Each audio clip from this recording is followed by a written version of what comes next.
అందరికీ వందనాలు.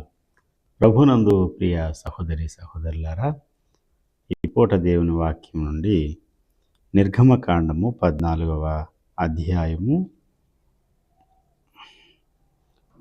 15వ వచనం చదువుకుందాం.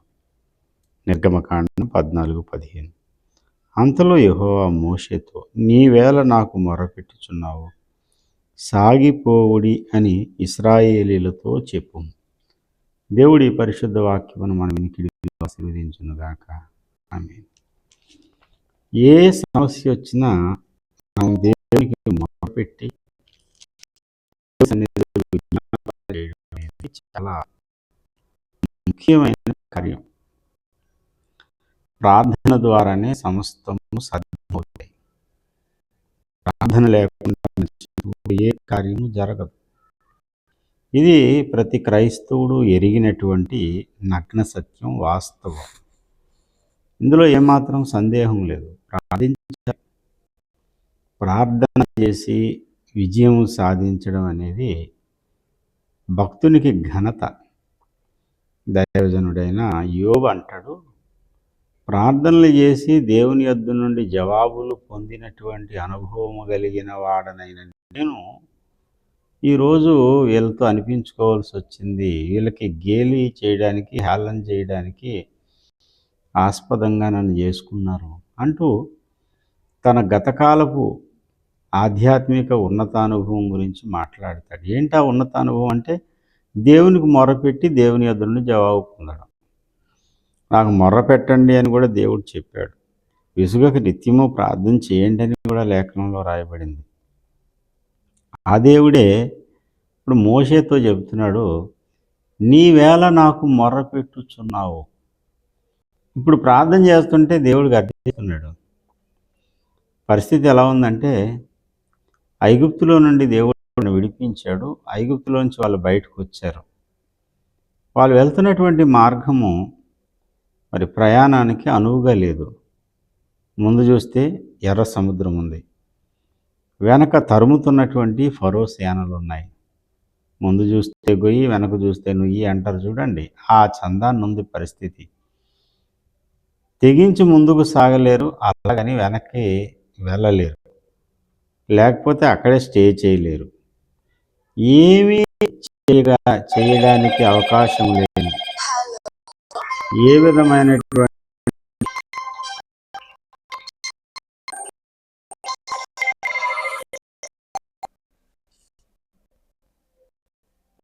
చేయడానికి తోచలేని అయోమయ స్థితిలో ఉంటుండగా దేవునికి మొరపెడుతూ ఉన్నాడు, దేవా నన్ను ఏం చేయమంటావు? నీ మేఘపు జాడలో నేను నడుస్తున్నాను కదా, మేఘం చూపించిన దారిలో మీరు నడిపించిన విధముగా. యాక్చువల్గా వాళ్ళు ఈ ఎర్ర సముద్ర మార్గాన్ని రానవసరం లేదు. ఫిలిస్తీన్ల దేశం మీదుగా వెళ్తే 40 రోజులు వెళ్ళిపోతారు కనానికి. కానీ దేవుడు వారిని అలా వెళ్ళనివ్వలేదు. దేవుడే ఈ దారిని తీసుకుని వచ్చాడు. దేవుడు తీసుకుని వచ్చినటువంటి దారిలో దేవుని సహాయం కరువైపోయింది. ముందుకు వెళ్ళడానికి అవకాశం లేని పరిస్థితి ఏర్పడింది.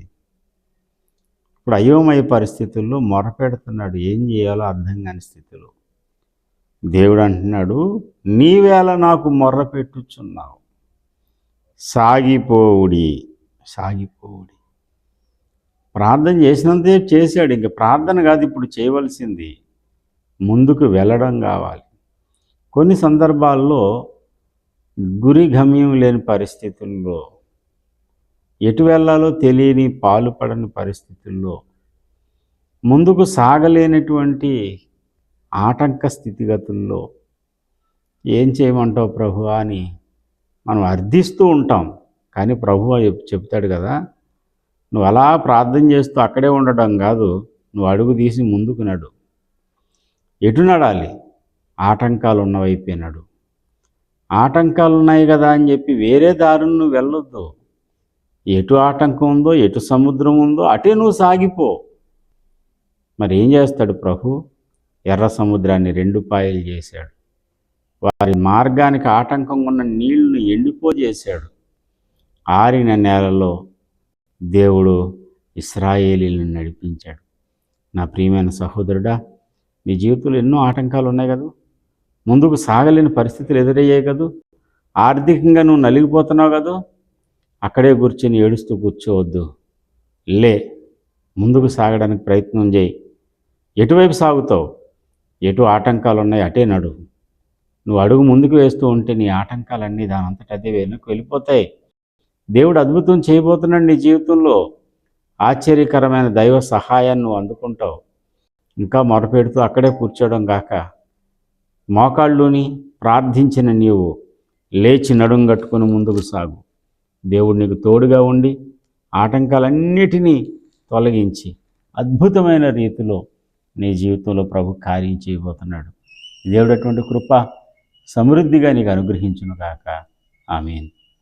ప్రేమగల మా తండ్రి, పరిశుద్ధుడా, జీవితంలో ముందుకు సాగలేని పరిస్థితుల్లో, ఆటంకాలను అధిగమించలేనటువంటి అయోమయ పరిస్థితుల్లో ఉన్నటువంటి నా ప్రియ సహోదరి సహోదరులకు యేసు క్రీస్తు నామములో విడుదల కలుగునుగాక.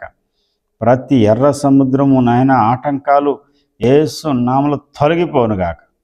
మీరు అద్భుతం చేయండి, మాటలు ఫలింప చేయండి, జీవితంలో గొప్ప ఉజ్జీవం, గొప్ప కార్యాలు ఈ దినం జరిగించండి. యేసు నామములో అడుగుచున్నాం తండ్రి. May God bless you. Praise the Lord. దేవునికి మహిమ కలుగునుగాక.